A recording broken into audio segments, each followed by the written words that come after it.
نحمده ونصلي على رسوله الكريم اما بعد فاعوذ باللہ من الشیطان الرجیم بسم اللہ الرحمن الرحیم۔ آج کی ہماری گفتگو کا موضوع وہ استخارہ کے متعلق ہے۔ استخارہ کرنا، اس کا مطلب یہ ہے کہ اللہ تعالیٰ سے اپنے کسی خیر کے کام میں مدد مانگنا۔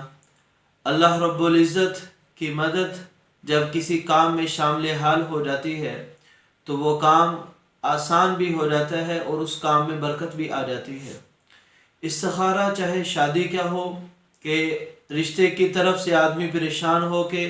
اس خاندان میں کیا جائے یا اس خاندان میں کیا جائے، پڑھائی کے اعتبار سے ہو، کون سے کالج یونیورسٹی میں جانا ہے، کاروبار کے حوالے سے ہو، یہ کاروبار کیا جائے یا وہ کاروبار کیا جائے، غرض ہر وہ معاملہ جس کے دونوں جانبین جائز ہوں، شریعت نے کسی طرف کو ناجائز اور گناہ قرار نہ دیا ہو، تو اس کے بارے میں اللہ رب العزت کی مدد طلب کرنے کے لیے، اللہ رب العزت سے اپنے کام میں آسانی پیدا کروانے کے لیے استخارہ کیا جاتا ہے۔ عام طور پر استخارے کو لوگ شادیوں کے ساتھ جوڑ لیتے ہیں کہ بس جس نے شادی کرنی ہے وہ شادی کے لیے استخارہ کرے، اس کے علاوہ کسی کام کے لیے استخارہ نہیں، بلکہ آپ صلی اللہ علیہ وسلم کی احادیث سے معلوم یہ ہوتا ہے کہ آپ صلی اللہ علیہ وسلم ہر حاجت کے لیے، ہر کام کے لیے صحابہ کرام کو دعائے استخارہ کی تلقین فرماتے، حتیٰ کہ بعض صحابہ کرام رضوان اللہ علیہ مجمعین فرماتے ہیں کہ اللہ کے نبی صلی اللہ علیہ وسلم ہمیں استخارے کی دعا اس قدر تلقین کرتے، اس قدر اس کی پابندی کرواتے جیسے قرآن یاد کروایا جاتا ہے، اس طرح سے کرتے۔ لیکن کہیں پر یہ نہیں ملتا کہ صحابہ کرام نے اپنے کسی حاجت کے لیے، استخارے کے لیے اللہ کے نبی صلی اللہ علیہ وسلم سے کہا ہو، یعنی استخارہ جس کی حاجت ہے وہ از خود کرے۔ کسی سے کروانے کی گنجائش تو ہے لیکن بہتر نہیں، مسنون نہیں ہے، بلکہ مسنون یہی ہے کہ آدمی خود کرے استخارہ۔ اللہ کے نبی صلی اللہ علیہ وسلم کی ذات سے بڑھ کر کوئی ہستی تو نہیں ہو سکتی، ان سے بڑھ کر اللہ رب العزت کے غیب پر مطلع تو نہیں ہو سکتا، یعنی براہ راست وحی کے ذریعے آپ صلی اللہ علیہ وسلم کو خیر اور شر کی خبر مل جاتی تھی، اچھے اور برے کی خبر مل جاتی تھی، تو صحابہ کرام چاہتے تو آپ صلی اللہ علیہ وسلم سے استخارہ کرا سکتے تھے، لیکن آپ صلی اللہ علیہ وسلم نے پوری امت کے لیے رہنمائی کے طور پر صحابہ کرام کو استخارے کی دعا تو تلقین کی، لیکن اس کے بارے میں خود نہیں کیا، یعنی صحابہ کرام کے استخارہ آپ صلی اللہ علیہ وسلم نہیں کیا کرتے تھے۔ شادی کے لیے استخارہ کرنا آج کل رواج ہے تو کر لینا چاہیے، اس میں حرج کوئی نہیں۔ حضرت زینب رضی اللہ تعالی عنہ کے بارے میں آتا ہے،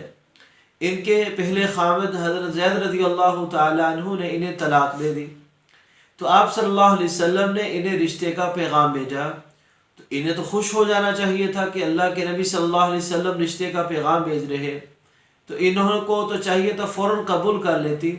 لیکن کہا کہ صبر کریں، میں اپنے رب سے استخارہ کر لوں، اپنے رب سے مناجات کر لوں۔ تو اٹھی، اپنی مسجد جہاں نماز پڑھتی تھی وہاں گئی اور اللہ رب العزت سے مناجات کی، دعا استخارہ پڑھی، تو اللہ رب العزت نے قرآن پاک میں ان کے اس نکاح کا پیغام جو آپ صلی اللہ علیہ وسلم نے دیا تھا، پھر ان کے نکاح کی اطلاع کر دی کہ ہم نے ان کا نکاح آسمانوں پر کر دیا۔ اس وجہ سے زینب رضی اللہ تعالی عنہ ہمیشہ باقی بیویوں پر فخر کیا کرتی تھی کہ تمہارے نکاح تمہارے گھر والوں نے کیے ہیں، میرا نکاح اللہ رب العزت نے آسمانوں پر کیا ہے۔ استخارے کے بارے میں نبی کریم صلی اللہ علیہ وسلم فرما رہے ہیں کہ جس نے استخارہ کیا وہ کبھی ناکام نامراد نہیں ہوگا۔ تو ہر کام میں استخارہ کرنا چاہیے، اور استخارے کی شرعی حیثیت کیا ہے وہ میں نے پہلے بتا دی کہ صرف اللہ رب العزت کی مدد، نصرت، برکت لینا، یہ استخارے کی فقط اہمیت ہے، اس کے علاوہ اس کو فرضیت کا درجہ نہیں دے سکتے، اس کو بہت ضروری بھی نہیں سمجھنا چاہیے کہ جیسے فرض ہوتا ہے۔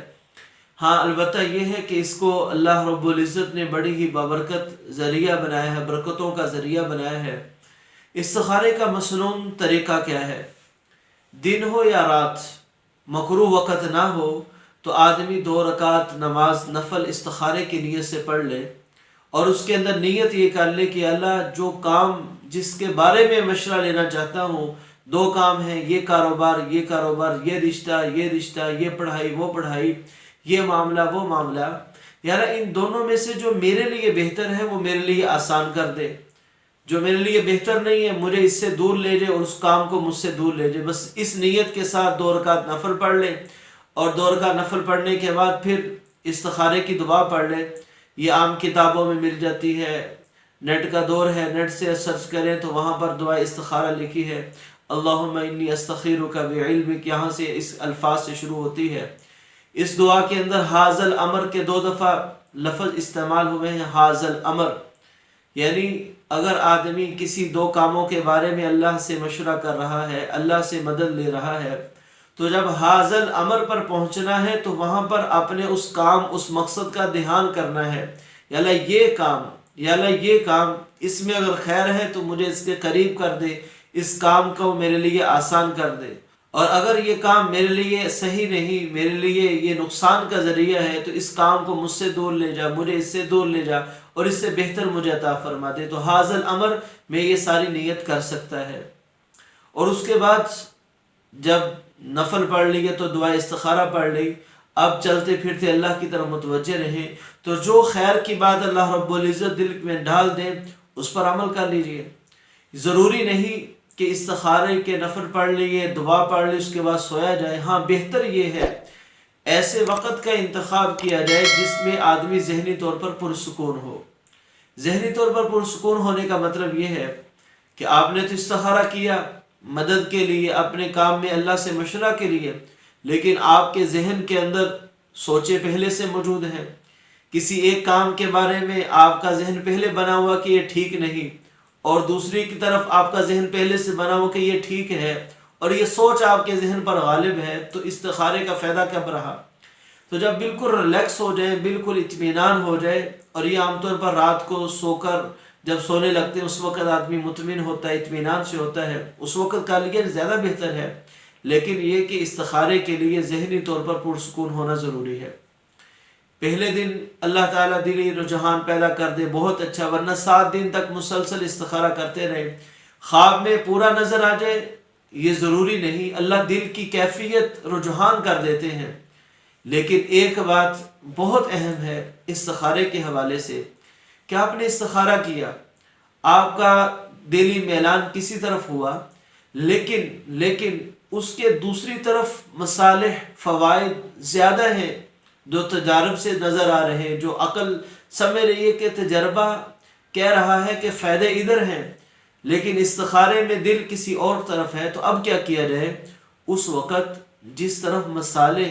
اور منافع زیادہ ہوں اسی پر عمل کرنا چاہیے، استخارے کی بات پر عمل نہیں کرنا چاہیے۔ اب کوئی کہہ سکتا ہے کہ استخارہ کر لیا ہے پھر اسی پر عمل کرنا چاہیے، تو میں بار بار یہ بتا رہا ہوں استخارے کا مطلب فقط استعانت علی الخیر ہے،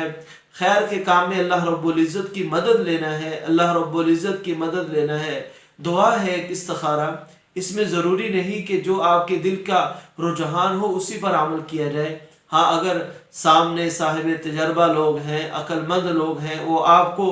کئی سارے ایسی باتیں ہیں جس میں آپ کا فائدہ ہے لیکن دلی رجحان نہیں اس طرف، استخارہ اس طرف نہیں جا رہا،